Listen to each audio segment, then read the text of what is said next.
Hey guys, welcome back to the channel. In today's video, we'll be going through everything you need to know about gardening. So let's head over to my garden first.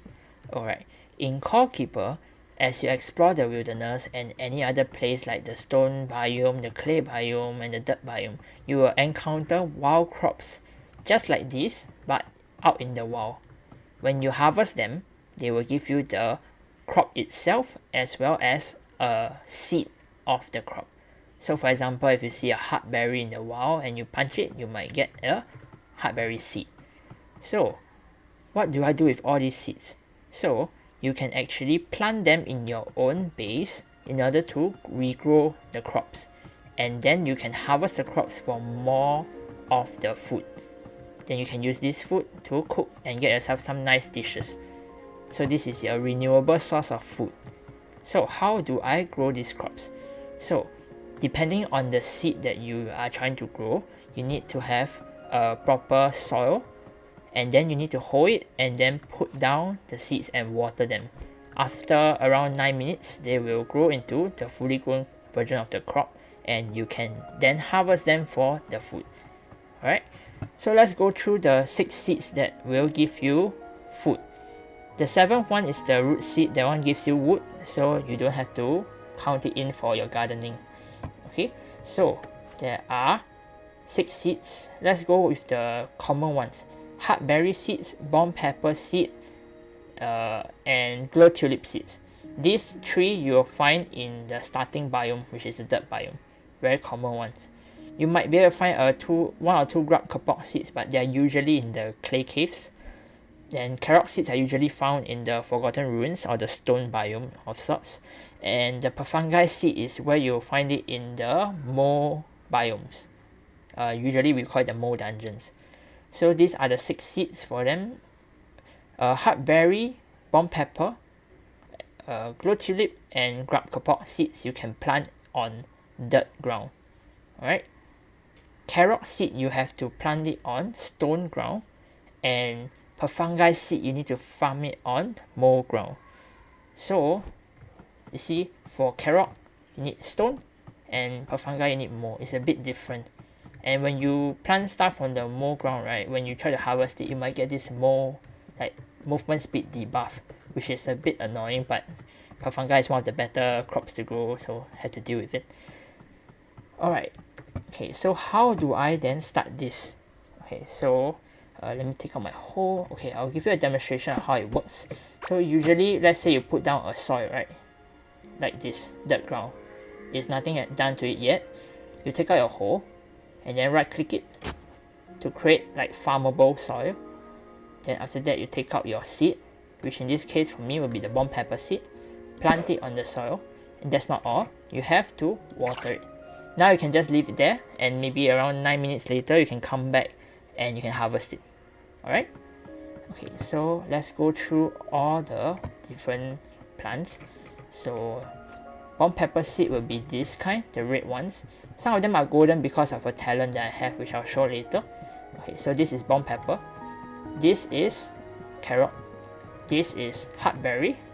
This is what you get once the grub kapok seeds are fully grown. And this is Puffungi. Alright, so grub kapok gives you fiber. Okay, and then heartberry gives you heartberry, and so on and so on. These are all food plants. The only one is grub kapok, which gives you a fiber instead of a consumable crop. Yeah, and these are the glow tulips as well. But I don't really mass harvest the glow tulips, so they're just there for decoration. Alright, okay, so let me put back all the seeds in my chest first, and then we can take a look at farming equipment. Alright, so when you level up your gardening skill here, you will get a extra harvest chance, as you can see. So I maxed out my gardening, so I got 40% extra harvest chance, but per level of gardening that you have, you will get 0.4% extra harvest chance. What this means is that when you harvest a crop, instead of getting 1, you'll get 2 of it. So when you reach level 100 in gardening, there is a 40% chance that you'll get 2 crops instead of 1 every single time you harvest. That's not all. If you have this item called Farmer's Hat, which you can obtain from killing the farmer cavelings in the wilderness, then you will get this farmer's hat, which gives you plus 10.1% extra harvest chance. If you go around the wilderness, you'll see a bunch of yellow flowers as well. If you punch them, there's a chance that those things will drop out a petal ring, and one petal ring will give you plus 22.7% extra harvest chance.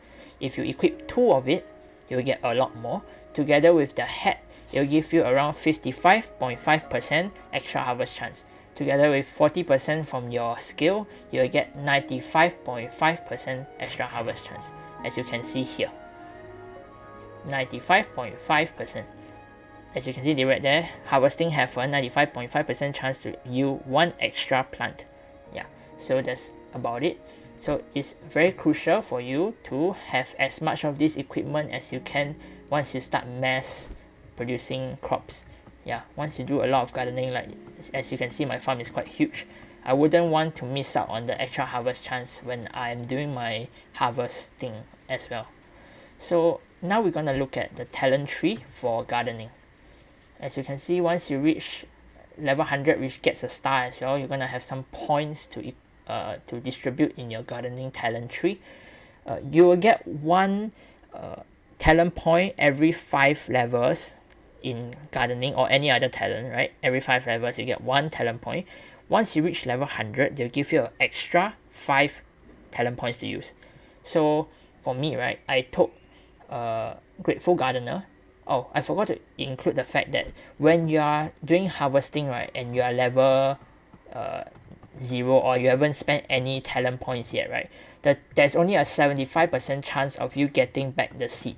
So for every seed you plant on the soil and harvest the crops afterwards, there's only a 75% chance you get the seed back, which means that over time, right, you will lose all your seeds, because every single time you harvest, 1/4 of your seeds will kind of disappear, and you will need to find other seeds to replace those that you lost. But if you were to receive talent points, 5 of it, you will be able to put 5 points to the Grateful Gardener, the first talent in the gardening tree, okay, and you'll be able to make your seed chance, right, back to 100%. So there will be a 100% chance that you'll gain back the seed whenever you harvest the plants. So the default chance is 75%, and then with this talent you'll get 100% chance to get back the seed. So this is actually a very important talent to go with. Okay, the second tier, right, we're gonna have Eat Your Vegetables, plus 25% food when eating plants or cooked food made out of plants, and Bottomless Water Can, which is plus 50% chance to not consume water when using the watering can. So this one I would say is useful but not really necessary, because it's just extra food. I got it anyways because I'm going to reset my tree afterwards. Bottomless watering can, this one is quite useful when you're gardening, so I recommend to have this. Thorny Weapons, this is great for damage, okay, it gives you crit hit damage. Thorny Skin is kind of useless, it gives you thorns damage, but you don't really want things to hit you. Poison Coated Weapons gives you a chance to apply poisons, it could be quite useful. Expert Gardener, there's a chance that plants planted by you become golden. Okay, so golden plants are what you see here. As you can see, some of my bell peppers are golden, some of my carrots are golden. The golden Puffungi is quite hard to tell, so but rest assured they can also turn golden. Grab Kapok seeds, they can't turn golden because they are not consumable. Heartberries are also, some of them are golden here. So these are golden plants. Golden plants give you different effects when you cook them, so I'll show you that later. Okay, last but not least, we have Potent Poison here, plus damage against poison targets. This is good. So I would say it is worthwhile to level up your gardening, because there are some of these damage talents, right, that are really strong. So you can look upon this and decide for yourself whether you really want the gardening tree or not. And if you do, feel free to do a big garden like mine or even bigger than mine, because you need a lot of harvesting in order to level up. You gain the XP for your gardening, right, when you harvest plants, not when you plant or not when you water them. Only when you harvest do you get the XP. So it's very important to harvest. Okay, so that's it for the talent tree as well as how to garden, right? So let's move to the cooking part. Okay, so let me head over to my kitchen over here. Alright, so I'm gonna go through what each of the vegetables give you when you cook them.